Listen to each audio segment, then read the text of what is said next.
예, 제가 오늘 무슨 일이 있어서 이재명 선고 무죄 받은 거를 알면서도 방송을 못했습니다. 그래서 오늘 올라간 건 여러분들 아시겠습니다만 뭐 어제 녹화한 거 이런 것만 올라갔는데 오늘 방송을 이제 오늘 거는 못 올렸어요. 이제 밤늦게 돌아와가지고 이거를 올리는데요. 밤늦게 녹화해서 이제 새벽에 올립니다. 답답하죠. 오늘 떠평은 자유일보의 사설을 올랐는데요. 제목이 이재명 위증 혐의 1심 무죄, 법이 숨 죽였다 내용인데 일단 그대로 읽어드립니다. 검사 사칭 사건 재판에서 과거 성남시장의 수행비서에게 위증을 해달라고 요구한 혐의로 기소된 이재명이 1심에서 무죄를 선고받았다. 서울중앙지법 김동현 판사는 25일 이재명의 위증교사 혐의 재판에서 무죄를 선고하면서 이재명이 과거 김병량 전 성남시장의 수행비서 김진성에게 요청한 내용이 통상적인 증언 요청과 크게 다르지 않다라고 판단했다. 이번 재판 결과는 상식적이지 않다. 지난해 9월 27일 법원은 이재명의 구속영장을 기각하면서도 위증교사 혐의와 관련해서는 소명되는 것으로 보인다며 인정했다. 당시 영장심사를 맡은 판사는 이재명이 검찰이 제기한 혐의로부터 자유롭지 않지만 제1야당 대표라는 지위 등을 감안했을 때 증거를 인멸할 가능성이 낮아 구속이 필요하지 않다고 판단했을 뿐이다. 이재명에 대한 사법 처리는 단순하게 한 사람의 범죄 혐의를 밝히고 신병을 다루는 문제가 아니다. 이 나라의 법치 질서가 유지될 수 있느냐를 다투는 사안이다. 이재명 한 사람만의 문제도 아니다. 민주당과 좌파 진영은 근본적으로 대한민국의 법치를 부인하는 정체성을 갖고 있다. 걸핏하면 길거리로 튀어나와 대통령 탄핵과 퇴진을 주장하며 국민의 선택을 부정하는 것만 봐도 알 수 있다. 촛불 시위와 탄핵이 이들의 본령이다. 민주당은 이재명을 죄오오는 사법 리스크를 거부하기 위해 판사 선출제를 주장하는가 하면 검사와 정부 주요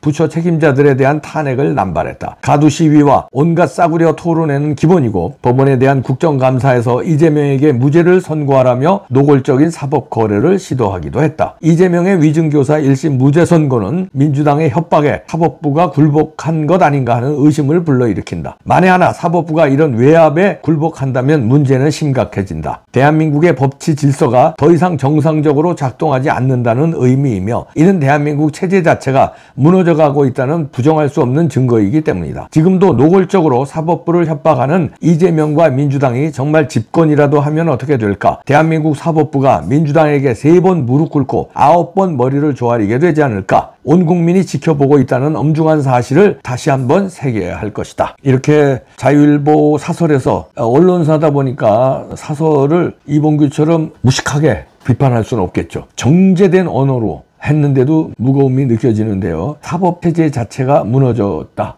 이렇게 보이네요. 민주당의 외압에 3번 무릎 꿇고 9번 머리 조아리게 되지 않나 이랬는데 3번 무릎 꿇었죠. 권순일, 유창훈, 김동연 무릎 꿇은 거죠. 그게 뭐 권순일이처럼 뭐 돈을 받았다고 의심하는 거 아닙니까? 김만배가 8번인가 방문해가지고 뭐 우리가 의심하는 거잖아요. 합리적으로. 그 다음에 50억 클럽 뭐 이런 걸로 돈 또 그 외에 받은 것도 있고요. 돈으로 외압에 굴복한 거냐? 이번에 김동연 판사요. 아니면 협박에 굴복한 거냐? 생명의 위협을 느껴서 굴복한 거냐? 우리는 알 수 없죠. 김동연 자신이 아니기 때문에 알 수 없는데 굴복한 건 틀림없는 사실이다 이런 얘기입니다. 왜냐하면 법이 숨 죽였다고 자유일보에서도 제목을 달았지만 거의 대부분의 판사를 경험한 법조인들, 그 다음에 변호사들, 검사를 경험한 법조인들 제가 취재를 해보면요. 10이면 10사람 다 위증교사 혐의는 빼박이래요. 그런데 무죄를 선고한 거는 굴복한 거다 이거죠. 법이 죽었다. 숨 죽였다. 숨 죽이고 처박았다. 누구의? 이재명 팀에 처박았다. 얘기가 되네요.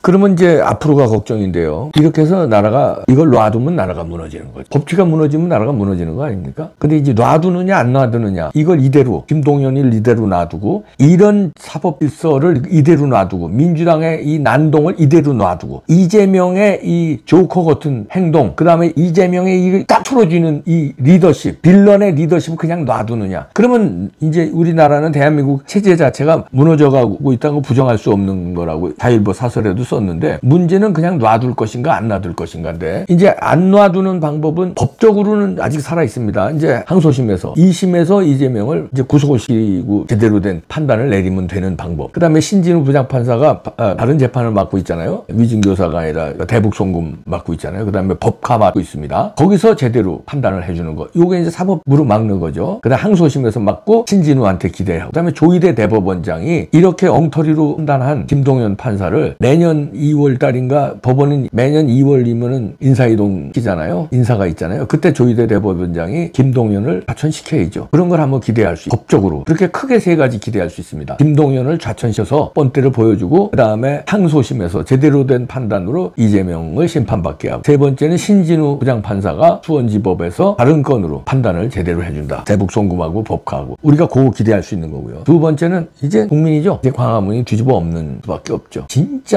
어마어마하게 몇백만 명이 광화문하고 이 서초동을 그냥 꽉 싸야죠. 싸서 김동연 판사가 잘못한 거를 국민이 응징을 해야지. 그 수밖에 없죠. 우리 국민들 너무 배가 부르고 너무 착하고 해서 이거 뒤집어 엎을 수 있느냐는 지켜봐야 되지만 우린 각오를 좀 해야 되겠습니다. 이렇게 그냥 점잖은 집회, 법을 너무 깨끗하게 지키는 집회, 쓰레기 하나 어지르지 않는 집회로 전혀 작동이 안 된다는 거죠. 얘네들처럼 어마어마하게 협박을 해야 작동이 이렇게 무죄로 하는 이 어마어마한 작동을 한 거죠. 근데 우리의 점잖은 시위, 뭐 할렐루야나 찾고 이런 시위에는 작동이 안 된다는 거죠. 그러면 이제 국민들은 어떻게 할 것이지? 국민들한테 숙제가 간 겁니다. 우리한테 숙제가 떨어졌고요. 그 다음에 아까 말씀드린 대로 조희대, 그 다음에 신진우 부장판사 기세를 걸어야 되네요. 거기도 일종의 국민들한테도 숙제. 그 숙제를 해결 못하면 이 사설에서 지적한 대로 대한민국 체제 자체가 무너져가고 있다는 것을 부정할 수 없다. 얘기입니다. 각오를 하든가 아니면 사법질서 무너져가고 있는 거를 받아들이든가 둘 중에 하나고요. 각오는 국민들도 해야 되지만 조희대 대법원장 각오를 하셔야 되고요. 신진우 부장판사에 우리가 기대를 해보고요. 윤 대통령도 각오를 하셔야 돼요, 이제. 참, 이재명의 대한민국이 되게 냅둘 수야 있습니까? 각오합시다. 저 지금 흥분해서 욕 나오는 걸, 그러니까 진짜 너무 힘들게 참고 있고요. 오늘 낮에 제가 개인적인 무슨 일이 있어서 방송을 못했습니다. 어저께 그저께 녹화한 것만 오늘 올렸는데 막 어지럽더라고요. 가슴이 벌렁벌렁대고. 그래서 오늘 밤늦게 간신히 이거 지금 녹화해서 내일 새벽에 올라갈 건데요. 자, 끝나지 않았습니다. 각오하시죠. 각오를 못하면 끝나는 거예요. 조희대 대법원장님 책임지세요.